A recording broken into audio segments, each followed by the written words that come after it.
सहनो भुनक्तु सह वीर्यं करवावहै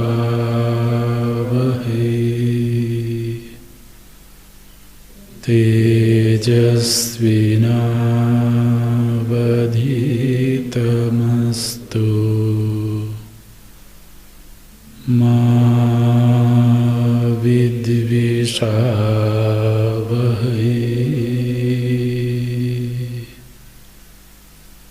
ॐ शान्ति शान्ति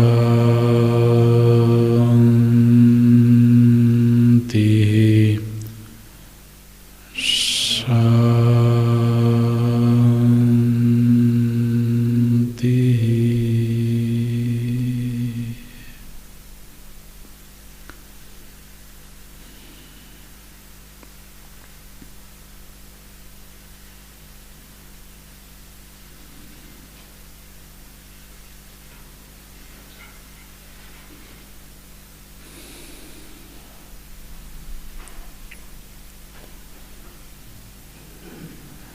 योग दर्शन में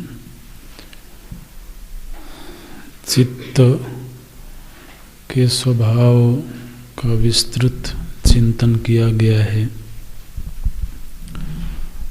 और यह मुख्य रूप से साधना प्रधान दर्शन है। पूर्व कक्षा में हम लोग देख रहे थे चित्त की 5 भूमियां होती हैं। तो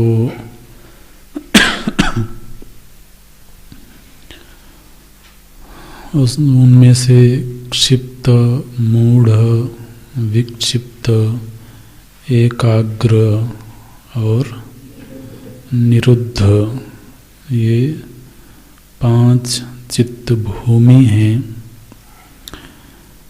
इनमें से क्षिप्त और मूढ़ ये 2 चित्त की दशाएं हैं। ये जन सामान्य में भी होती हैं। व्यक्ति जागृत अवस्था में तो प्रायः चित्त की इन्हीं दशाओं में रहता है। या तो वो क्षिप्त दशा में होगा या मूढ़ दशा में होगा। जो अत्यंत सात्विक चित्त भूमि संपन्न व्यक्ति होता है उसको विक्षिप्त भूमि प्राप्त होती है। विक्षिप्त माने वो प्रयत्न पूर्वक अपने चुने हुए लक्ष्य में चित्त का निवेश कर पाता है। और जब कोई चुने हुए लक्ष्य में चित्त का निवेश करने का अभ्यास करता है तो धीरे धीरे कालांतर में उसको चित्त की एकाग्र भूमिका प्राप्त होती है।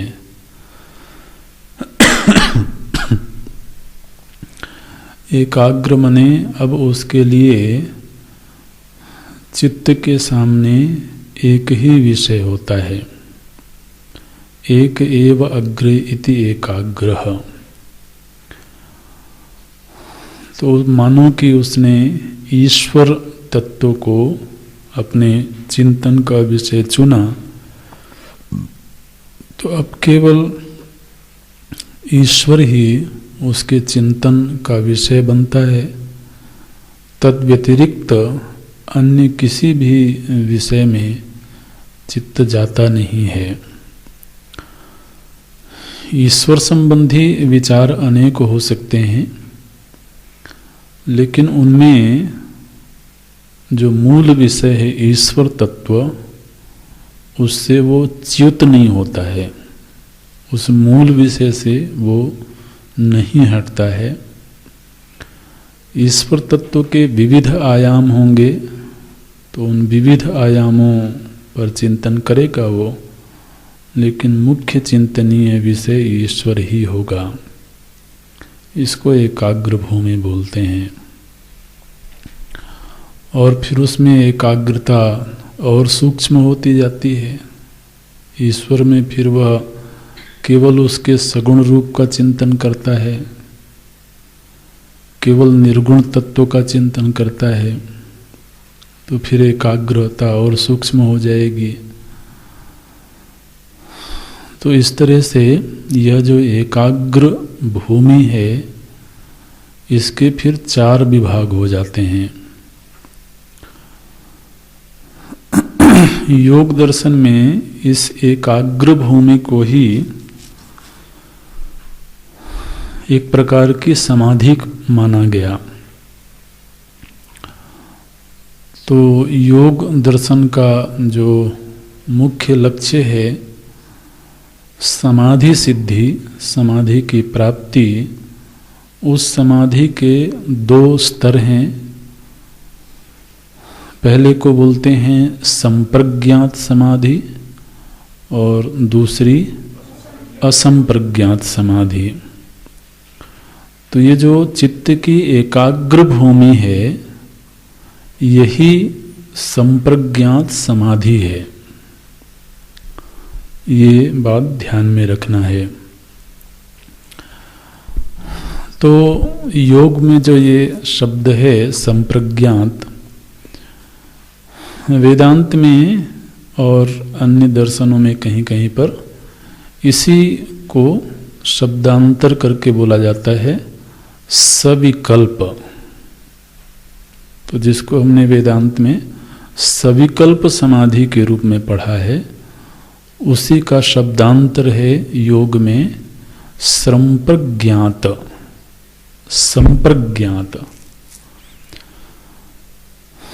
तो सविकल्प का अर्थ आप लोग जानते हैं, जिस समय पर त्रिपुटी का स्पष्ट भान बना हो, जिस समय पर ध्याता, ध्यान क्रिया और ध्येय वस्तु, इन तीनों का ही भान बना हुआ है, उस स्थिति को सविकल्प समाधि बोलते हैं। योग में उसी को संप्रज्ञात समाधि बोलते हैं। यह जो संप्रज्ञात समाधि है, यह 4 प्रकार की होती है। तो वितर्कानुगत, विचारानुगत, अस्मितानुगत और आनंदानुगत। तो इसमें आप योग को वेदांत से मिलाएंगे, मिलाते रहें तो कहीं कहीं पर मिलेगा, कहीं बेमेल भी है, तो वो हम बताते रहेंगे समय पर। तो जैसे जब स्थूल विषय में ध्यान को एकाग्र किया जाए, तो ध्यान प्रक्रिया में मुख्य रूप से 3 स्तर हैं, धारणा, ध्यान और समाधि। और धारणा माने होता है देशबंधा चित्तस्य। वैसे अष्टांग योग के 8 अंगों की चर्चा संक्षेप में करेंगे, हालांकि पूर्व में भी चर्चा हुई है, इसलिए अभी विस्तार नहीं होगा उसका। लेकिन समाधि के प्रसंग में जब हम एक ही लक्ष्य में चित्त का बार बार निवेश करने का अभ्यास करते हैं, उसको बोलते हैं धारणा। देशबंध चित्तस्य, चित्त को एक देश में, एक देश माने अपने चुने हुए लक्ष्य में प्रतिबंधित करने का अभ्यास करना। तो जब तक अभ्यास हो रहा है इसमें, ये निश्चित रूप से चित्त बार बार भाग के बाहर चला जाएगा, विषयांतर में चला जाएगा। तो जब तक ये अभ्यास चलता है तब तक वह स्थिति धारणा की है। तो यदि वह सहज ही वहाँ रहने लगे तो फिर बांधने की आवश्यकता नहीं रह जाएगी। लेकिन जब परिभाषा में यह बात कही गई, देशबंधः, चित्तस्य देशबंधः, चित्त को एक ही देश में बांधने का अभ्यास करना। अब मानो कि वह जो देश है, माने वो जो लक्ष्य है, वो कोई स्थूल विषय है। तो जब स्थूल विषय में चित्त को प्रतिबंधित किया जाता है तो उसको बोलते हैं वितर्कानुगत, वितर्कानुगत संप्रज्ञात समाधि। स्थूल विषयों में आप देखिए कि जैसे कोई व्यक्ति है, उसने अपने चित्त को एकाग्र किया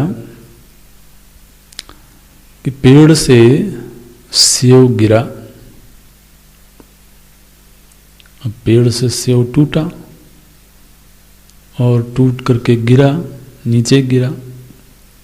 अब कोई उस पेड़ के पास बैठा हुआ है, उसने देखा कि ये सेव नीचे गिरा। एक सामान्य घटना है लोगों के लिए, लेकिन उस सामान्य घटना में ही उस व्यक्ति ने अपने चित्त को एकाग्र कर दिया कि सेव नीचे ही क्यों गिरा।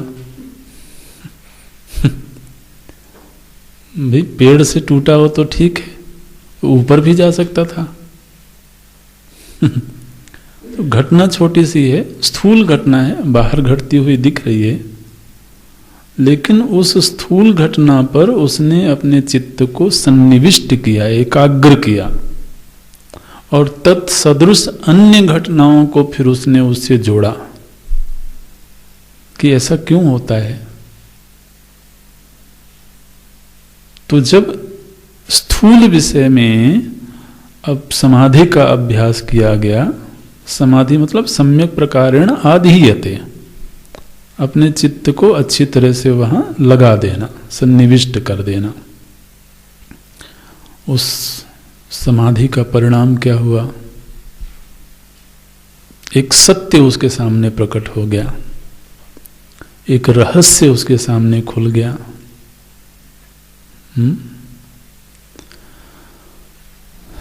तो ये जो समाधि का अभ्यास है, यह जब स्थूल विषय में किया जाए तो उसको बोलते हैं वितर्कानुगत संप्रज्ञात समाधि। फिर जब वह अंतर्देश में जाकर के सूक्ष्म विषय में अपने चित्त का सन्निवेश करता है, जैसे कि मानो कि चित्त में ही चित्त का सन्निवेश करे कि चित्त क्या वस्तु है, चित्त के कितने आयाम होते हैं। तो महर्षि पतंजलि तो चित्त को ही अपने विचार का विषय बनाते हैं। तो उसमें कितने प्रकार के क्लेश होते हैं, कितने प्रकार की भूमियां होती हैं, कितने प्रकार की वृत्तियां होती हैं। तो चित्त एक सूक्ष्म पदार्थ है, सूक्ष्म विषय है। तो उसमें जब समाधि का अभ्यास किया गया तो फिर चित्त का वैभव उनके सामने प्रकट हो गया, चित्त के रहस्य उनके सामने खुल गए। तो इसको बोलते हैं विचारानुगत संप्रज्ञात समाधि। जब सूक्ष्म विषय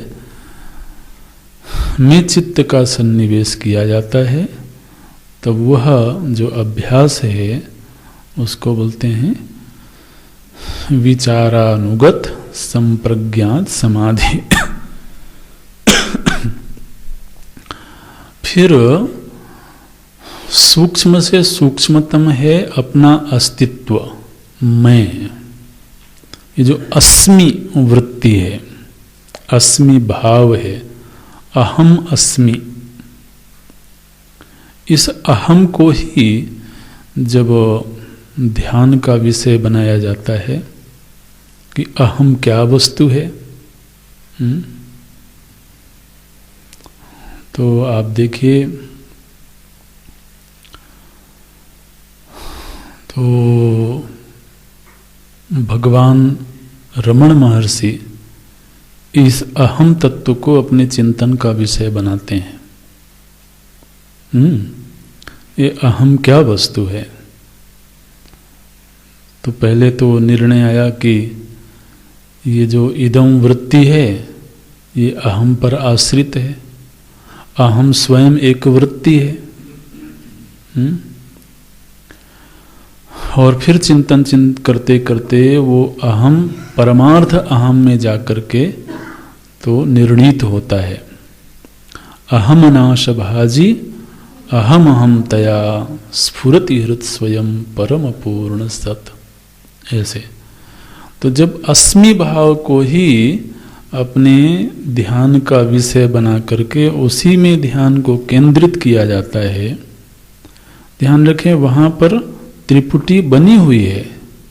मैं ध्याता हूँ और मैं अपने आप को ही ध्यान का विषय बना रहा हूँ, ये भान बना हुआ है और ध्यान की क्रिया भी हो रही है। उसको बोलते हैं अस्मितानुगत संप्रज्ञात समाधि।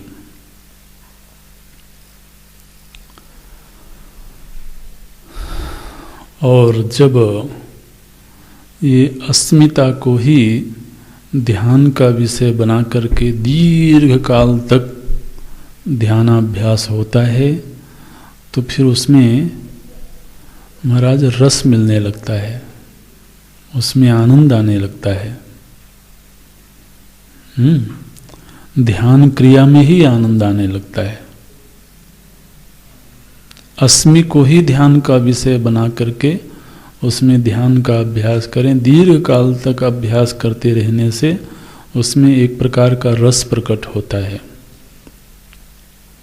और वो वैसे ही है जैसे कि भूखे व्यक्ति को भोजन न मिले तो वो परेशान होता है, ऐसे ही इस ध्यानाभ्यासी को जिसको रस मिल गया हो उसमें ध्यान करने का अवसर न मिले तो वो परेशान होता है।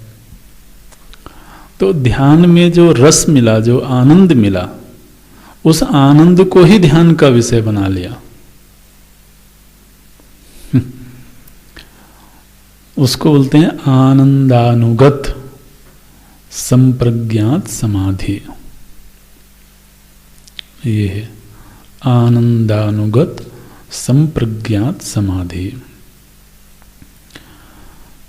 तो जो ये चित्त के एकाग्रता की चार भूमियां हैं, चार स्तर हैं, इन्हीं को बोला गया समाधि का प्रथम रूप, संप्रज्ञात समाधि। और संप्रज्ञात समाधि का अभ्यास करते करते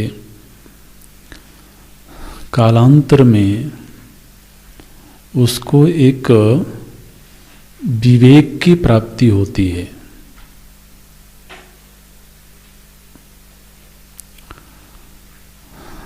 किस विषय में विवेक की प्राप्ति होती है? बोले कि प्रकृति और पुरुष, अभी प्रकृति और पुरुष दोनों में ऐक्य हुआ पड़ा है, दोनों में तादात्म्य हुआ पड़ा है। और यह प्रकृति और पुरुष में जो अज्ञानजन्य तादात्म्य है, यही तादात्म्य हमारे संसरण का हेतु है।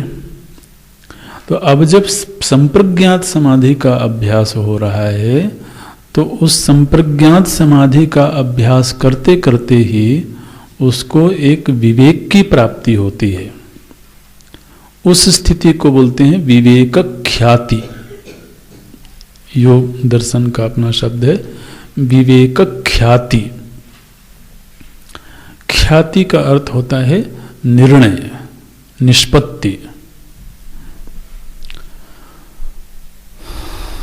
तो बोले कि उनको एक निष्पत्ति प्राप्त हुई कि ये प्रकृति अलग वस्तु है और पुरुष अलग वस्तु है। विवेक माने क्या होता है? दोनों का अलगाव, दोनों के अलगाव की सिद्धि हो जाना, अलग अलग दिखने लगे वो। तो जिस समय पर विवेक ख्याति हुई उस समय उसको पुरुष और प्रकृति दोनों की पृथक सत्ता मालूम पड़ने लगी। ये स्थिति है। और ऐसा विवेक जब उसको प्राप्त हो गया, उसी के लिए योग में एक शब्द और दिया गया, ऋतंभरा प्रज्ञा। ऋतंभरा प्रज्ञा एक प्रकार की प्रज्ञा है, एक प्रकार का ज्ञान है, ज्ञान वृत्ति है, उसको बोलते हैं ऋतंभरा। जो ऋतंभरा शब्द है ना, ये कई बार सुना होगा आपने। एक ऐसी वृत्ति जो रितम से भरी हुई है, ये बोलते हैं रितम भरा। वृत्ति स्त्रीलिंग वाची है तो बोलते हैं रितम भरा, रितम से भरी हुई वृत्ति। रितम माने क्या होता है? अब एक एक शब्द आएंगे तो उनकी व्याख्या करनी होगी। कोई नहीं, ठीक है, इन शब्दों से तो परिचित होना ही चाहिए। वेद पाठ करते समय आपने सुना होगा, सत्यम वच्मि, ऋतम वच्मि, ये बोलते हैं ना, सत्यम ऋतम, ये दो शब्द आते हैं। ऋतम शब्द का अर्थ सत्यम है, लेकिन जहां पर सत्यम और ऋतम दोनों साथ साथ आते हैं, वहां पर सत्यम का अर्थ होता है जो अनुभवजन्य सत्य है, व्यावहारिक सत्य है, और ऋतम का अर्थ होता है जो शास्त्रीय सत्य है। एक सत्य जिसका ज्ञान हमें शास्त्र से प्राप्त हुआ है उसको बोलते हैं ऋतम, और एक सत्य जो हमें व्यावहारिक अनुभवों से प्राप्त हुआ है उसको बोलते हैं सत्यम। तो ऋतम माने शास्त्रीय सत्य। जैसे इसको दृष्टांत से ऐसे समझें कि सूर्योदय होता है, सूर्यास्त होता है, ये सत्य है क्योंकि हम अनुभव करते हैं। सूर्योदय होता है तो सुबह होती है, सूर्यास्त होता है तो शाम होती है। ये एक सत्य है, इसको कोई डिनाई नहीं कर सकता, मना नहीं कर सकता, क्योंकि ये हमारा अनुभव है। लेकिन एक सत्य यह भी है कि सूर्य का ना उदय होता है ना अस्त होता है। ये वैज्ञानिक सत्य है, ठीक है ना। तो इसको बोलेंगे ऋतम, माने एक सत्य जिसका उद्घाटन शास्त्र ने किया और एक सत्य जिसका उद्घाटन हमारे व्यावहारिक अनुभव ने किया, तो उसको बोलते हैं ऋतम। तो अब एक शास्त्रीय सत्य यह है कि यह जो शरीर है और जो मैं है, ये दोनों पृथक सत्ताएं हैं। मैं पृथक है, शरीर पृथक है, ये शास्त्र ने बताया है। लेकिन आज के दिन हमारा अनुभव क्या है? एक है। तो आज के दिन जो अनुभव है उसको हम मना नहीं कर सकते हैं, और शास्त्र ने जो सत्य बताया है, शास्त्र में चूंकि प्रमाण बुद्धि है इसलिए उसको भी हम अस्वीकार नहीं कर सकते। अब संप्रज्ञात समाधि का अभ्यास करते करते वह जो शास्त्र का बताया हुआ सत्य है वह उसके चित्त में उद्घाटित हो गया। इसको बोलते हैं रितम, रितम भरा। अब वह जो चित्त वृत्ति है वो कैसी है? बोले शास्त्र ने जिस प्रकृति और पुरुष के पार्थक्य को बताया था, अब उसके सामने वो रहस्य खुल गया, साक्षात्कार हो गया उसका। उसको बोलते हैं रितम भरा प्रज्ञा। तो संप्रज्ञात समाधि का अभ्यास करते करते जब उसको विवेकक ख्याति हुई और रितंभरा प्रज्ञा की प्राप्ति हुई, तब अब वह जो है संप्रज्ञात से असंप्रज्ञात समाधि में चला गया। अब ये जो त्रिपुटी है इसका भान खंडित हो गया, अब पुरुष का बोध हो गया, अपने निज स्वरूप का बोध हो गया, और उसी में उसकी चित्त वृत्ति पूरी तरह से समाविष्ट हो गई। इसको बोलते हैं असंप्रज्ञात समाधि, जहां पर त्रिपुटी का भान खंडित हो चुका है। ये जो असंप्रज्ञात समाधि है, इसके भी तो योग में 2 स्तर बताए गए। हालांकि ये 2 स्तर का विभाग करना बड़ा कठिन है, क्योंकि निरुद्ध भूमि है। अब निरुद्ध भूमि के 2 स्तर हैं, ये कैसे निर्णय किया जाए, लेकिन फिर भी किया गया उसमें। वो बोलते हैं कि ऐसा भी संभव है कि अभी उसको विवेकक ख्याति ना हुई हो, और विवेकक ख्याति हुए बिना ही उसको असंप्रज्ञात समाधि की प्राप्ति हो गई हो। ये भी संभव है। माने विवेकक ख्याति के बिना भी असंप्रज्ञात समाधि हो सकती है, और विवेकक ख्याति पूर्वक भी असंप्रज्ञात समाधि की प्राप्ति हो सकती है। इसको बोलते हैं भव प्रत्यय और उपाय प्रत्यय।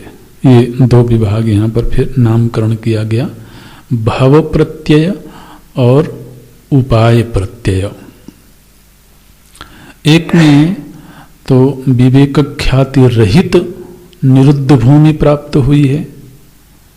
ये जो विवेक ख्याति रहित निरुद्ध भूमि प्राप्त हुई है, इसका काल दीर्घ हो सकता है, लेकिन इसमें पुनरावर्तन हो सकता है।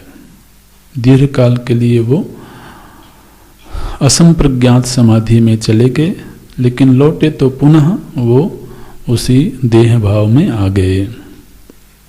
लेकिन विवेक ख्याति पूर्वक जब वो उनको वह स्थिति प्राप्त हुई, तो फिर उसमें पुरुष का प्रकृति से पार्थक्य हो गया, और उन्हें अपने निज स्वरूप का, दृष्टा स्वरूप का बोध हो गया। और यही लक्ष्य है, तदा दृष्टु स्वरूपे अवस्थानम। जब चित्त वृत्ति का निरोध हो जाए और उसमें रितम प्रज्ञा की प्राप्ति हो जाए, तो फिर वह प्रकृति से अपने आप को बिलग अनुभव प्राप्त कर लेता है, और वह अपने स्वरूप में स्थित हो जाता है। ये समाधि की स्थिति है।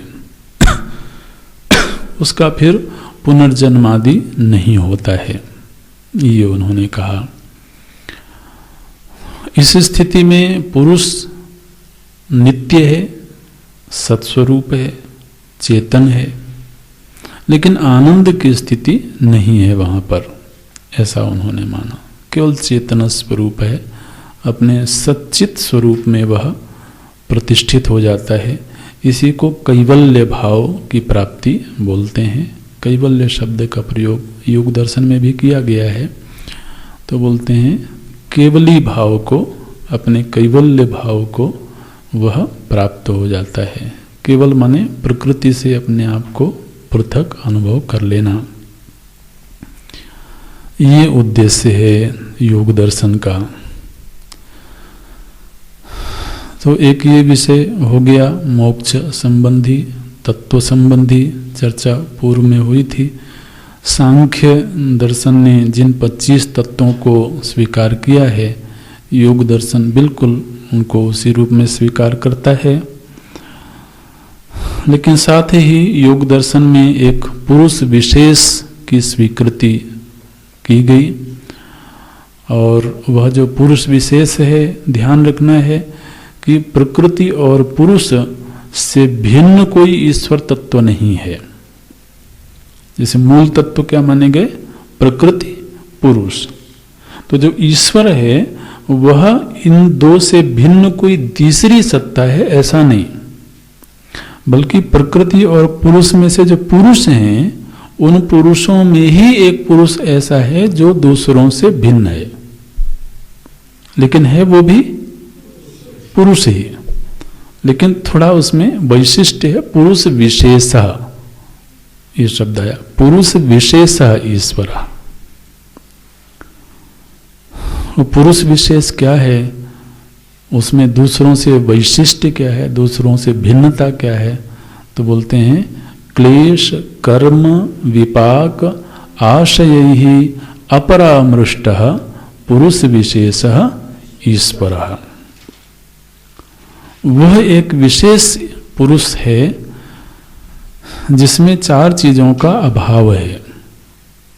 सामान्य पुरुषों में ये 4 चीजें होती हैं, लेकिन वह जो विशेष पुरुष है वो अपरामृष्ट, इन 4 चीजों से रहित है। वो 4 चीजें क्या हैं? तो बोलते हैं क्लेश, कर्म, विपाक और आशय। तो उसमें क्लेश नहीं है, क्लेश राहित्य है वहां पर। सामान्य पुरुष में ये क्लेश है। क्लेश कितने प्रकार के होते हैं? 5 प्रकार के। अविद्या, अस्मिता, राग, द्वेष, अभिनिवेश। अब ये 5 ही चीजें उस पुरुष में नहीं है। वो जो पुरुष विशेष है उसमें अविद्या नहीं है। अविद्या माने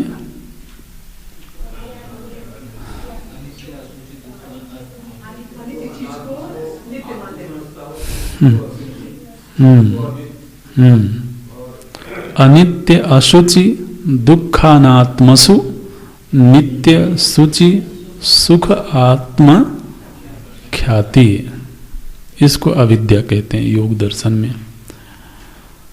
अनित्य में नित्य की बुद्धि।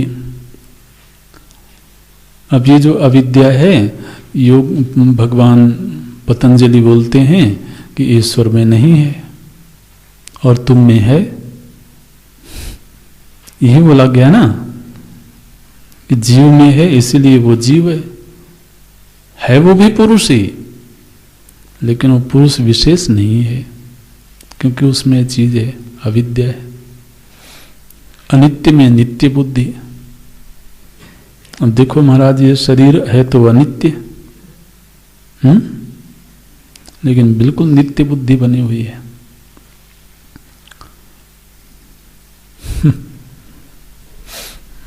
ये शरीर कोई बहुत पवित्र वस्तु थोड़ो है।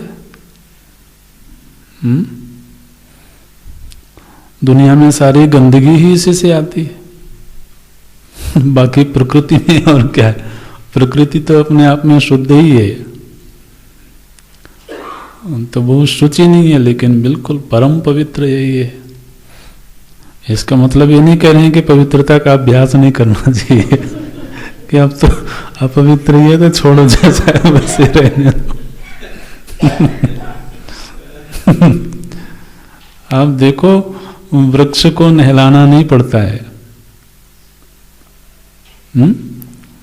शरीर को नहलाना पड़ता है। लेकिन इतनी भी ज्यादा शुचिता की बुद्धि न बन जाए कि इससे परम पवित्र और कोई वस्तु नहीं है।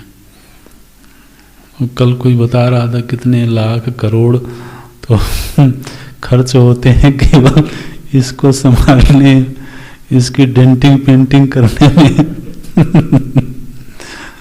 ठीक है, करते रहो, अच्छी बात है। अब आखिर टाइम पास करने के लिए कुछ न कुछ तो करना ही पड़ता है। जिसके पास और कोई काम ना हो तो बस यही करे बैठ के। तो अब अनित्य में नित्य बुद्धि, अशुचि में शुचि बुद्धि। अब वो पुरुष विशेष ऐसा है, वहां कोई अनित्य चीज है ही नहीं है, तो अनित्य में नित्य बुद्धि कहाँ से करेंगे? कोई अशुचिता है ही नहीं है, वो परम पवित्र है। इसलिए वहां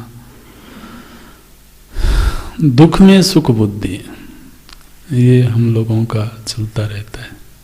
हम जानते हैं कि ऐसा करने से दुख मिलेगा, ये चलो कोई नहीं, जब मिलेगा तब देखेंगे, आज तो जानते हुए महाराज की ये कष्ट देगा। बोले बात की बात है। दुख में सुख बुद्धि, अनात्मा में आत्मबुद्धि,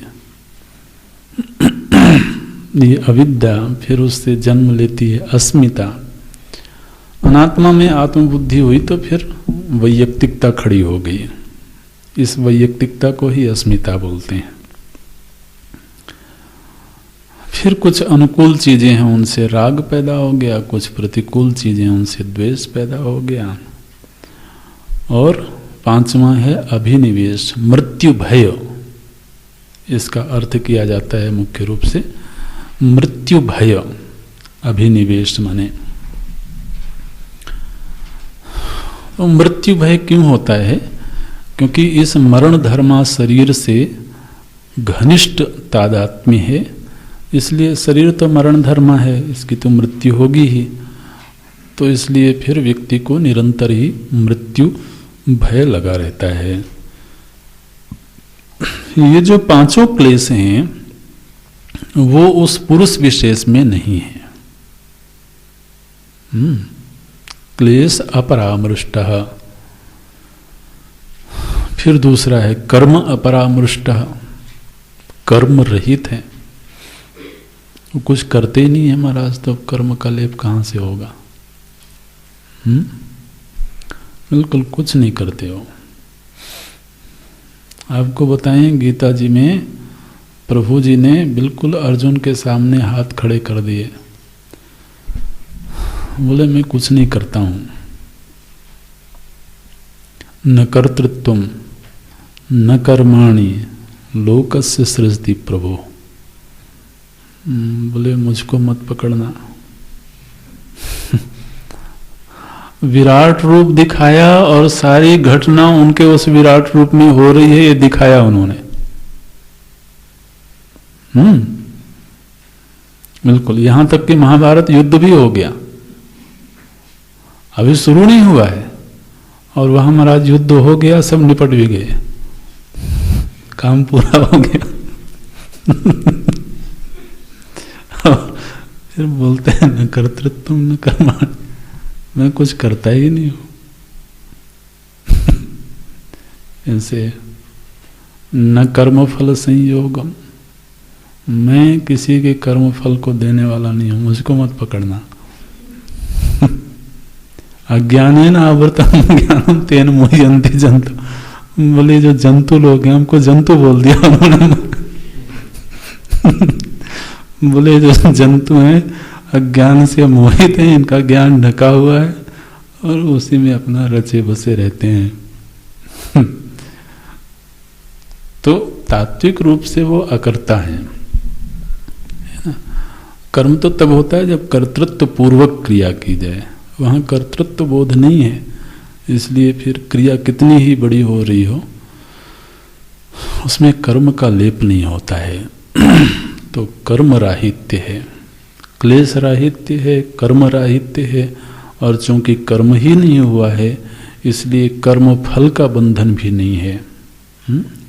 क्लेश कर्म विपाक, विपाक माने होता है कर्म फल। तो कर्म नहीं हुआ है इसलिए कर्म फल का बंधन नहीं है। बिल्कुल महाराज, हम लोगों के साथ में ये स्थिति है, कर्म यदि हो गया है, यदि हो गया तो कर्म फल हमें भोगना पड़ेगा, भोगना चाहें और चाहे नहीं भोगना चाहें, फिर वो हमारे बस में नहीं है।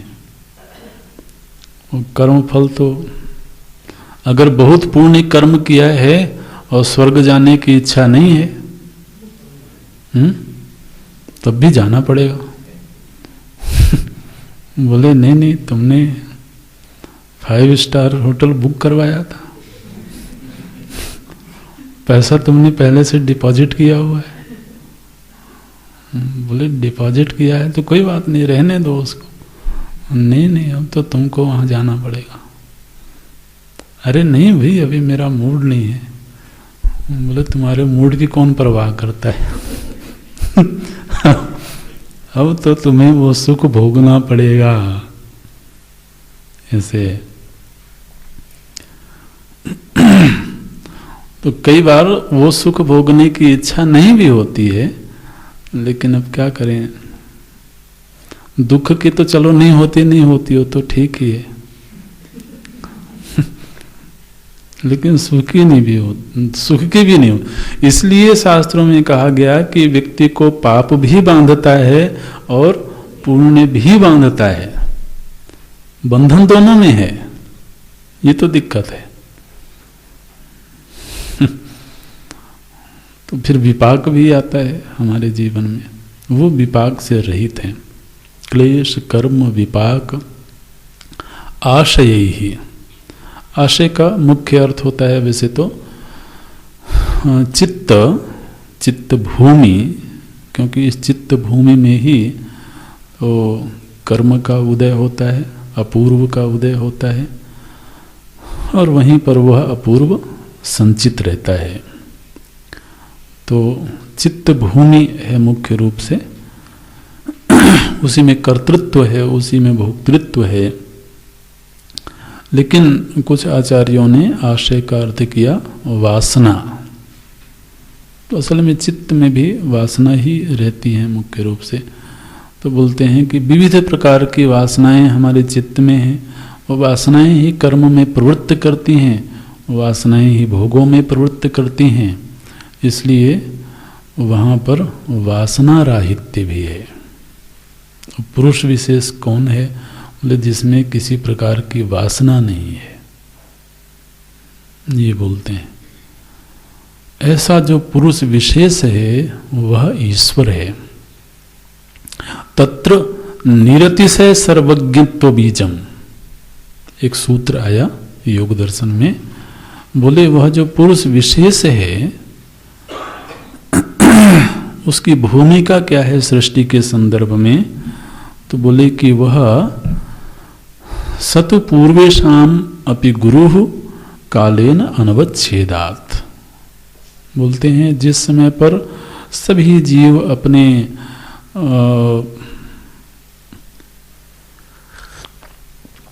प्रलय काल में सारे जीव जब लीन हो चुके थे, बीज भाव को प्राप्त हो चुके थे, और पुनः जब सृष्टि का उदय हुआ, सृष्टि की अभिव्यक्ति हुई, तो जीव तो अपने अपने कर्मानुसार शरीरों को प्राप्त हो गए, उनका जीवन शुरू हो गया।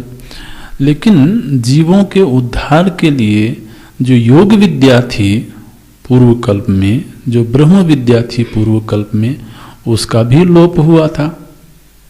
जब सृष्टि का प्रलय हुआ तो उसका भी लय हुआ। तो अब पुनः उस योग विद्या को मानव के सामने प्रकट करना है। तो अभी सारे ही जीव अज्ञानी हैं, तो उस विद्या को कौन प्रकट करे? ठीक है ना। अब यदि कोई जीव ज्ञानी होता तो उसका जन्म ही क्यों होता? ठीक है ना। सृष्टि के आरंभ में जितने जीव पैदा हुए वो पैदा ही इसलिए हो क्योंकि अज्ञानी थे।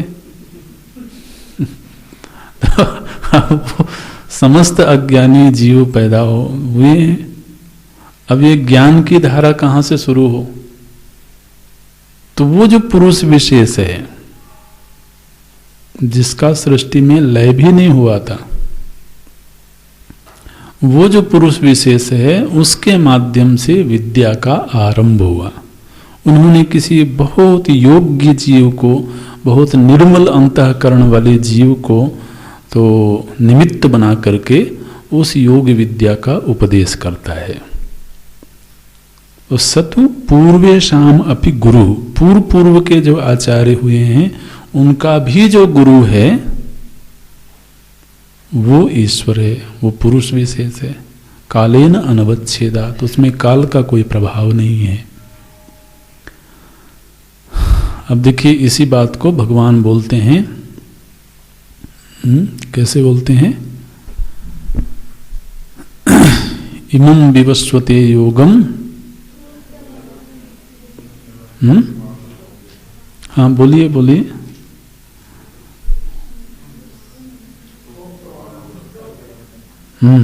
इमं अव्ययम योगम अहम प्रोक्तवान, यह जो अव्यय योग है, योग माने योग विद्या,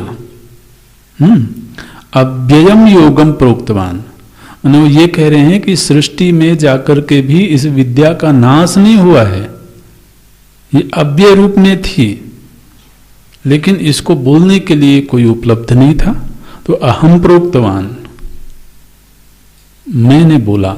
किसको बोला? बोले विवस्वते, विवस्वान को बोला मैंने। फिर विवस्वान मनवे प्राह मनु इक्ष्वा कवे ब्रवीत, इस तरीके से।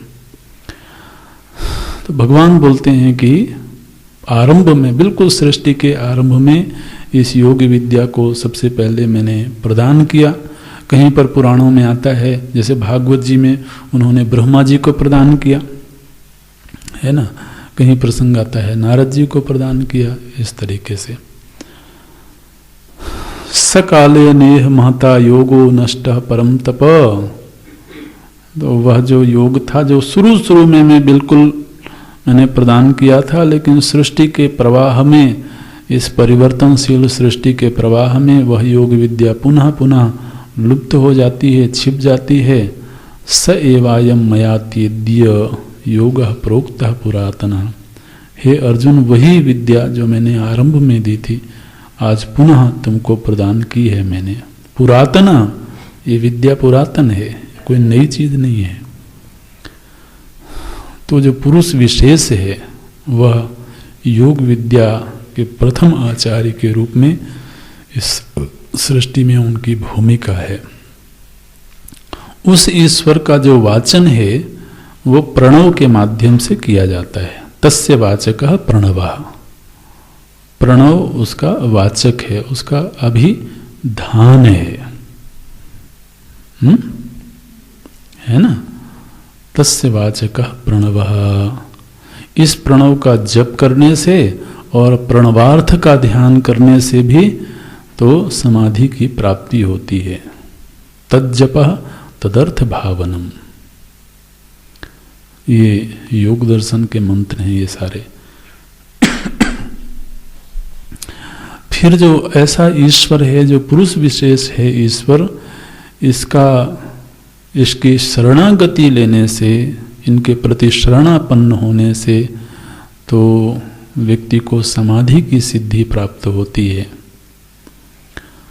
ईश्वर प्रणिधान की चर्चा भगवान पतंजलि कम से कम 3 बार करते हैं।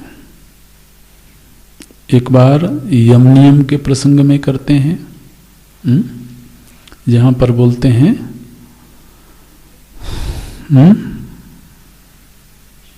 यम कितने होते हैं, कौन कौन से?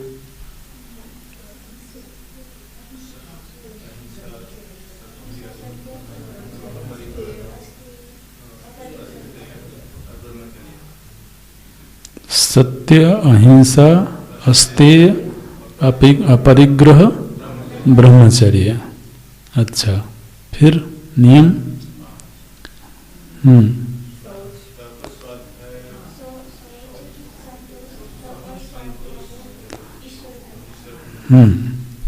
शौच, संतोष, तप, स्वाध्याय, ईश्वर प्रणिधान। तो एक ईश्वर प्रणिधान यहां पर आया। फिर आता है जब क्रिया योग का प्रसंग आया तो क्रिया योग में बोलते हैं तपस्वाध्याय ईश्वर प्रणिधानानि क्रिया योग। क्रिया योग के संदर्भ में जब सूत्र प्रस्तुत किया उन्होंने, तो वहां पर क्रिया योग में तप, स्वाध्याय और ईश्वर प्रणिधान, 3 को क्रिया योग में बताया। फिर समाधि का जब प्रसंग आया तो समाधि सिद्धि ईश्वर प्रणिधानात्, एक सूत्र आता है कि ईश्वर प्रणिधान से भी समाधि की सिद्धि होती है।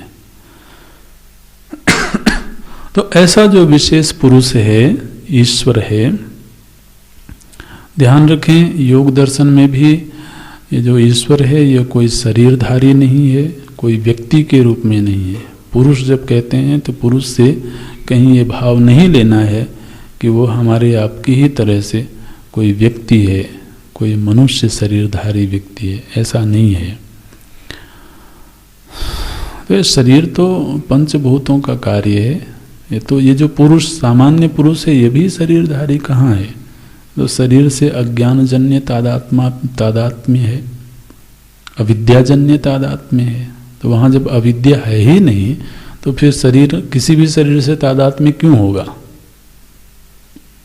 इस बात को समझना। शरीर में अहम बुद्धि तो अविद्याजन्य है ना।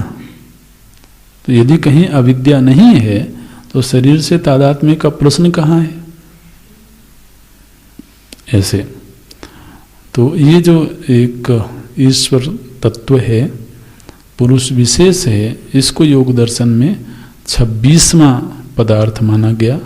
25 तत्व तो जो सांख्य के हैं उनको स्वीकार किया गया, पुरुष विशेष की गणना अलग से की गई।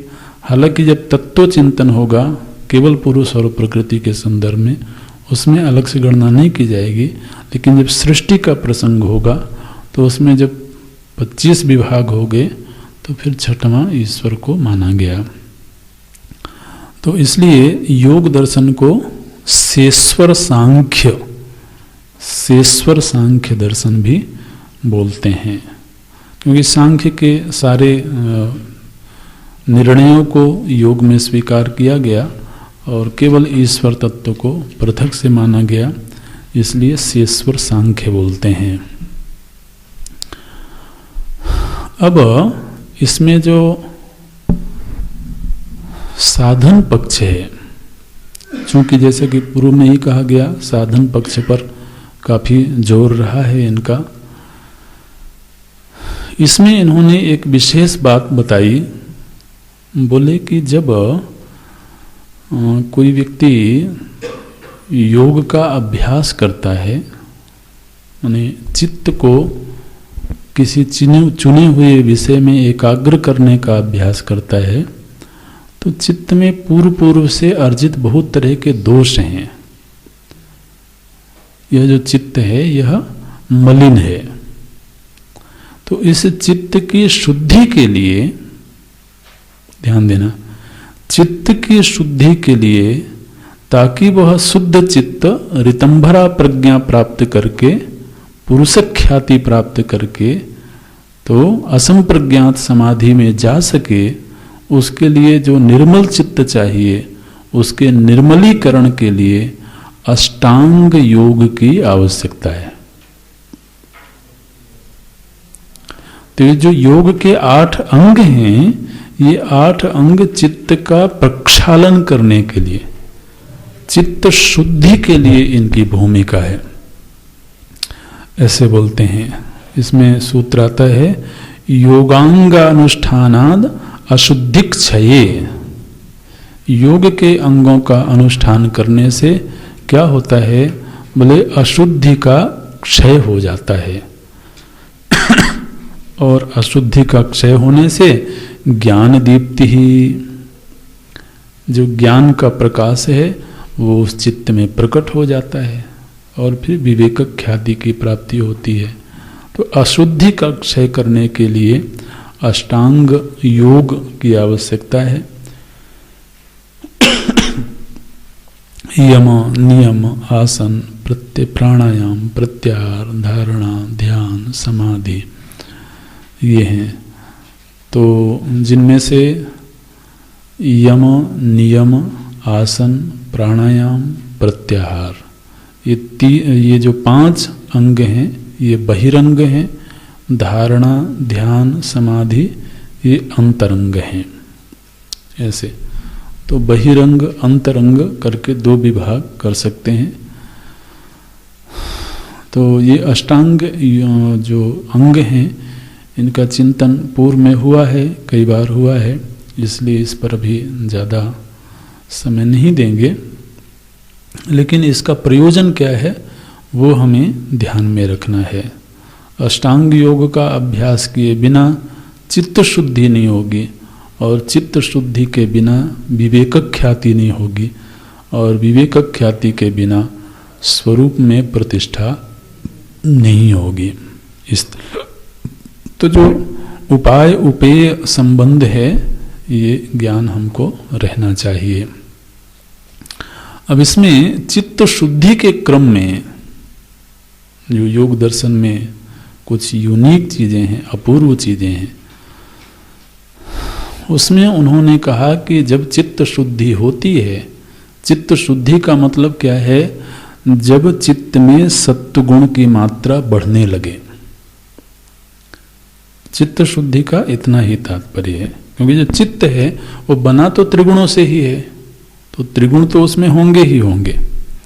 लेकिन मलिन चित्त का मतलब है कि जब चित्त में या तो तमोगुण की वृद्धि होवे या रजोगुण की वृद्धि होवे, तब वो मलिन चित्त है। तो तमोगुण से रजोगुण की वृद्धि हो और फिर रजोगुण से सत्वगुण की वृद्धि हो, तो ये चित्त शुद्धि का क्रम है। तो जब किसी का चित्त शुद्ध होने लगा, माने उसमें सत्वगुण की वृद्धि होने लगी, और धीरे धीरे सत्वगुण एकदम बिल्कुल डोमिनेटिंग पोजीशन में चला जाए, रजोगुण बिल्कुल बहुत न्यून हो, तमोगुण न्यून हो, तो जब चित्त में सत्वगुण की वृद्धि होती है तो फिर उस बढ़े हुए सत्वगुण से युक्त चित्त में ऐश्वर्य प्रकट होता है। उस सत्वगुणात्मक चित्त में विभूतियां प्रकट होती हैं। ये योग दर्शन ने बताया। तो लोगों ने फिर योग को सिद्धियों से जोड़ लिया पूरी तरह से। बोले योग करेंगे तो क्या होगा, सिद्धि मिलेगी। अरे भैया, सिद्धि तो एक मार्ग में जाते हुए बीच के कुछ पड़ाव हैं।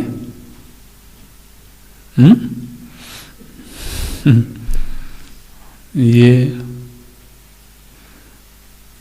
उसका जो लक्ष्य है वो तो समाधि है, लेकिन समाधि के मार्ग पर जब चल रहा था वो, तो बीच बीच में कुछ अच्छी चीजें मिली, कुछ सुंदर चीजें मिली। तो अब निश्चित रूप से अगर अच्छे मार्ग पर चलेंगे तो मार्ग में भी अच्छी ही चीजें होंगी ना। राजमार्ग का मतलब ही होता है जो साफ सुथरा मार्ग हो, जिसमें बीच बीच में फूल पत्ती लगी हों, बीच बीच में उपवन बने हों, तभी तो राजमार्ग हुआ ना। बीच में कांटे मिले तो फिर वो तो पगडंडी। अब योग का मार्ग अपनाया है तो वो तो राजमार्ग है। उस राजमार्ग में आप जाते हैं तो आपने देखा है पुराणों में कि वहाँ तो महाराज सुगंधी द्रव्य का छिड़काव होता है। बीच बीच में फव्वारे बने होंगे, बीच बीच में उपवन बने होंगे। अब हम जा तो रहे थे राजमहल तक पहुंचने के लिए, और बीच में हमको ये उपवन मिले। बोले अब राजमहल में कौन जाए, यही मौज करो। इतना सुंदर तो फव्वारा बना, रंग बिरंगा। आजकल म्यूजिकल फाउंटेन बनाए जाते हैं शहरों में कहीं कहीं पर, तो उसमें वो फव्वारा भी चलता है तरह तरह का, उसमें संगीत भी बजता है। तो वो जब राजमार्ग में जाएंगे तो अब ये सब चीजें मिलेंगी, यही सिद्धियां हैं। अब वो आदमी सिद्धियों में ऐसे रमा कि वो राजमहल को भूल गया, उसको याद नहीं रहा कि उसको जाना कहाँ था, और वो रम गया। ये स्थिति होती है। लेकिन योग ने ये बात कही, ध्यान रखना, जब चित्त शुद्ध होता है तब ये वैभव प्रकट होता है। केवल शरीर को तोड़ने मरोड़ने से नहीं। हाँ, कि एक पैर में खड़े रहेंगे, सिद्धि प्राप्त हो जाएगी, कुछ नहीं होने वाला है। हो सकता है कोई फूल माला चढ़ा के चला बिल्कुल, लेकिन ये जो आंतरिक वैभव है, इसके प्रकटीकरण का उपाय है चित्त की शुद्धि। इसको ध्यान में रखना। राग द्वेष से, अभिमान से भरा हुआ चित्त, और वो सोचे कि मैं तपस्या करके सिद्धियां प्राप्त कर लूंगा, ये असंभव चीज है। वो शुद्धि, अशुद्धि क्षय, अशुद्धि का जब क्षय हुआ तो किससे हुआ? बोले योग के 8 अंगों का अभ्यास करने से। और धीरे धीरे जब चित्त शुद्ध हो गया, उसको विवेक ख्याति की प्राप्ति हो गई, तो फिर उसका अपने स्वरूप में अवस्थान हुआ। ये है। तो इसमें ये जो 8 अंग हैं, ये तो अंग हैं, और स्वरूपावस्थान अंगी है, ये ध्यान में रखना है। पीछे भी ये संकेत किया गया था कि 8 अंग योग क्या है? बोले 8 अंगों वाला एक है जिसको योग बोलते हैं। योग की तो परिभाषा है चित्तवृत्ति निरोधा तदा दृष्टु अवस्थानम। ये दोनों मंत्रों को एक साथ ही जोड़ के रखना है, तब योग की परिभाषा कंप्लीट होगी। योगस चित्तवृत्ति निरोधा तदा दृष्टु स्वरूपे अवस्थानम। ये तदा शब्द जो है, ये दोनों ही मंत्रों को आपस में जोड़ता है। तो योग की जब भी परिभाषा करना हो तो इन दोनों मंत्रों को साथ में रखना है। तो ये तो योग है, और इस योग की सिद्धि के लिए 8 अंग हैं ऐसे। और अंग का कार्य अंगी का पोषण करना होता है। तो ये 8 अंगों से उस दृष्टानुसंधान की ही सिद्धि होनी चाहिए। ये अष्टांग योग है।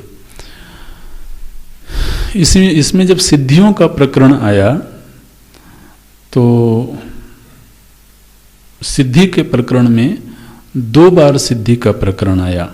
योग सूत्र में, योग दर्शन में सिद्धि का प्रकरण 2 बार आया। एक बार तो जब यम नियम का अभ्यास करते हैं, तो एक एक यम का अभ्यास करने से, एक एक नियम का अभ्यास करने से भी एक एक सिद्धि की प्राप्ति होती है। जैसे शौच है, शौच का अभ्यास किया जाए तो एक सिद्धि मिल जाती है। संतोष का अभ्यास किया जाए तो एक सिद्धि मिल जाती है। ऐसे अहिंसा प्रतिष्ठायाम वैरत्यागः, अहिंसा का अभ्यास हो महाराज, तो उस व्यक्ति के मन में दूसरों के प्रति जो वैर भाव है वो धीरे धीरे करके निकल जाएगा। वैरत्यागः ऐसे बोलते हैं। सत्य प्रतिष्ठायाम क्रियाफलाश्रयत्वम, सत्य में प्रतिष्ठा हो जाए तो जो कर्म का फल है उसका प्रत्यक्षीकरण हो जाएगा, ये बोलते हैं। तो इस तरह से एक एक जो यम है, नियम है, उनका अभ्यास करने से भी कुछ सिद्धियां प्राप्त होती हैं। और फिर त्रयम एकत्र संयमः, संयम का अभ्यास करने से, संयम योग दर्शन का अपना पारिभाषिक शब्द है। संयम का अर्थ होता है जहाँ पर धारणा, ध्यान, समाधि तीनों जब एक ही लक्ष्य में लग जाएं, तब उसको बोलते हैं संयम। त्रयम एकत्र संयमः, ये सूत्र आता है। त्रयम एकत्र संयमः, तो माने जिस विषय में हमने धारणा की है उसी में फिर ध्यान होवे, और फिर उसी में समाधि लग जावे, तो इस त्रिपुटी, जहाँ पर त्रिपुटी का अर्थ यहाँ पर करना है धारणा, ध्यान, समाधि, जहाँ त्रिपुटी एक ही लक्ष्य में सिद्ध हो जाती है, उस स्थिति को संयम बोलते हैं। और संयम का अभ्यास सिद्ध होने से भी अनेक तरह की सिद्धियां प्रकट होती हैं। उसमें से जैसे बोलते हैं कि भुवन ज्ञानम सूर्य संयमात, अगर सूर्य में संयम की सिद्धि हो जाए, उन्हें सूर्य को ही सूर्य में धारणा की जाए, फिर सूर्य में ही ध्यान किया जाए और सूर्य में ही समाधि सिद्ध हो जाए, तो बोलते हैं अगर संयम सिद्ध हो गया सूर्य में तो उससे भुवनों का ज्ञान हो जाएगा उसको। जो 14 भुवन है ना, उन 14 भुवनों का ज्ञान हो जाएगा महाराज, बिना मरे ही। मैंने वैसे तो एक एक भुवन का ज्ञान तब होगा जब हम एक को छोड़ के दूसरे में जाएं, दूसरे से तीसरे में जाएं, तब उनका ज्ञान होगा। और उसमें भी समस्या यह है कि एक भुवन को छोड़ते हैं, दूसरे में जाते हैं, तब तक पीछे वाला भूल जाता है। ये भी तो दिक्कत है ना। लेकिन यहां बोलते हैं सूर्य संयमात भुवन ज्ञानम, भुवन ज्ञानम सूर्य संयमात, ऐसे बोलते हैं। उसको भुवन का ज्ञान हो जाएगा। चंद्र में संयम करने से तारा व्यूह ज्ञानम, अगर चंद्रदेव में संयम हो जाए तो उसको जो तारा व्यूह है, तारा मंडल है, उसका ज्ञान हो जाएगा। तारा मंडल मतलब इनकी आपस में दूरी कितनी है, इनका परिमाण कितना है। तो इस पूरे सौर मंडल का आप समझिए कि ज्ञान हो जाएगा। अब ये रहस्य तो हमारे पास में अनादिकाल से है, विज्ञान वालों को क्या मालूम। वो तो अब धीरे धीरे करके दूरबीन का आविष्कार कर करके किसी तरीके से उन्होंने नक्षत्रों को खोजा। लेकिन यहाँ तो महाराज केवल समाधि का अभ्यास करता है और उसको ज्ञान हो जाता है। ऐसे नाभि चक्रे, नाभि चक्र में यदि ज्ञान उसकी समाधि लग जाए, त्रयम एकत्र संयमा हो जाए, तो कायाव्यूह ज्ञानम, शरीर का जो स्ट्रक्चर है इसका पूरा ज्ञान हो जाता है। जिसको पढ़ने के लिए लोग MBBS करते हैं, उसमें भी पता नहीं कितना पढ़ पाते हैं, कितना पाते हैं। यहाँ तो योगी को ऐसे ही हो गया, ऐसी मने साधना करने से। ये बोलते हैं कंठकूपे क्षुत पिपासा निवृत्ति, कंठकूप में, कंठक प्रदेश में यदि संयम का अभ्यास किया जाए तो महाराज उसको भूख प्यास की निवृत्ति हो गई। बड़ा आनंद है। बिल्कुल बड़ी स्वतंत्रता है। आदमी भूख प्यास से तो बंधा रहता है ना, भोजन कहीं मिलता रहे। वैसी सिद्धि हो जाए कि भूख प्यास ही ना लगे। आपको याद होगा भगवान जब विश्वामित्र जी के साथ जा रहे थे, तो रास्ते में विश्वामित्र जी ने उनको विद्या प्रदान की भगवान को, और वो ऐसी विद्या प्रदान की कि फिर रास्ते में भूख प्यास ही ना लगे। अब पैदल चलना है ना, इतने दूर जाना है, तो कहाँ कहाँ भिक्षा मांगते रहेंगे, और जल्दी पहुंचना है आश्रम। ऐसे तो इस तरीके से अनेक सिद्धियों का वर्णन है विभूति पाद में। आपको रुचि होगी तो आप पढ़ना। और ये तो सब करने वाली चीजें हैं, तो फिर करना भी कोर्स पूरा होने के बाद। अभी नहीं करना, अभी तो पढ़ लो। उसके बाद करना फिर।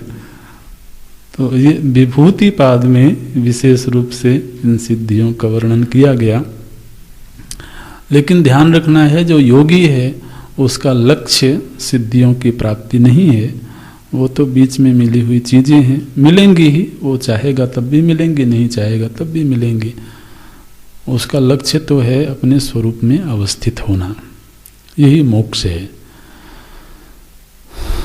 तो इस तरीके से यहाँ पर अभी हम योग दर्शन को पूरा करते हैं। बाकी जो विचार हैं वो सब सांख्य दर्शन से ही मिलते जुलते हैं, तो उस पर ज़्यादा विचार करने की अभी आवश्यकता नहीं है। ओम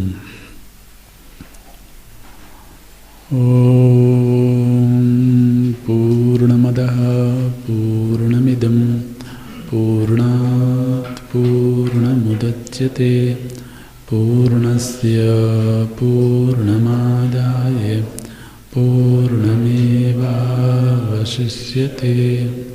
ॐ शान्ति शान्ति शान्ति।